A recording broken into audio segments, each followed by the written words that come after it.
falmeravanao ny tenako tain'Andriamanitra toko amin'ity marainany alarobia 2 ny volana martsa ity fa indray manolotra aminao ny rapsodiny famarinana izay nisorata lelan'Andriamanitra ho antsika isan'andro. Androany izy dia mitondra lohateny hoe ny fototry ny Kristianisma Marina. Ao amin'ny Timoty 2:7-9 dia milaza hoe izay soratra rehetra nomeny tsindrimandrin'Andriamanitra dia mahasoko ho amin'ny fampianarana, ho fandresen-dahatra, ho fanitsiana izay diso ary ho fitaizana amin'ny fahamarinana. Hoy izy fanazavan'ny lelan'Andriamanitra hoe satria ny olona sasany nifidy karazana kristianisma hafa izay tsy mifototra amin'ny soratra masina ary nanapa-kevitra fa maneho kristianisma izany dia tsy midika izany fa ny zavatra ampiarina dia kristianisma tokoa. Tena kristianisma dia mifototra amin'ny baiboly ten'Andriamanitra izany.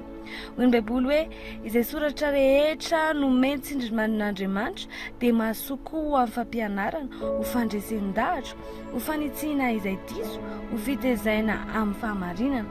Ao amin'ny Timoty 2:7-9 araka izany ny kristianisma tsirairay dia mino, manaiky, manana fanekem-pinoana, manamarika ary manambara fa marina tanteraka ny baiboly ary io no mpitsara farany mahakasika ny zavatra rehetra eo amin'ny fiainana. Raha tsy izany dia tsy kristianisma ny olona toy izany. Ny kristianina dia manaiky fa Jesosy Kristy dia zanak'Andriamanitra izy, midika izany fa Andriamanitra tao amin'ny nofo izy ary ny teny dia tonga nofo ka nona tamintsika ary hitanay ny voninahiny dia voninahitra mendrika ho an'ny ilay tokana avy tamin'iray sady feno fahasoavana sy fahamarinana. Ao amin'izao na toko 1:7 ahitantsika an'izay ten'Andriamanitra izay. Ankoatra izany dia manaiky ny kristianina fa Jesosy dia maty hamonjy antsika fa Andriamanitra mampiseho ny fitiavany amintsika fony mbola mpanoty isika dia maty hamonjy antsika Kristy. Ao amin'ny Romana 5:9. Ny kristianina dia manaiky fa nitsangana tamin'ny maty Jesosy ary manambara fa velona izy ankehitriny. Raha manaiky an Jesosy ho tompo amin'ny vavanao ianao ary mino fonao fa Andriamanitra efa nanangana azy tamin'ny maty dia hovonjena ianao.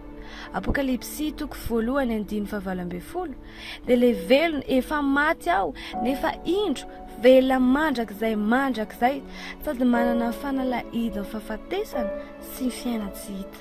Halleluja! Tsy mampaninona na afrina no na kristianina anao na ny anaram-boninahitra iantsonanao raha tsy mino sy manaiky ary manambara ireo fahamarinana ireo ianao dia tsy kristianina araka ny baiboly. Io ny fiandohan'ny fahamaritana ny atao hoe kristianina. Nahoana ny zava-dehibe izany? Satria ny fiainana ambony ao amin'ny Kristy resahan'ny baiboly dia natao ho an'izay mino ihany. Ny finoana dia ahitana singa roa tena ilaina: ny fanekena, ny fahamarinana ny zavatra iray sy ny fanambarana izany ary ny fanaovana zavatra mifanaraka amin'izany.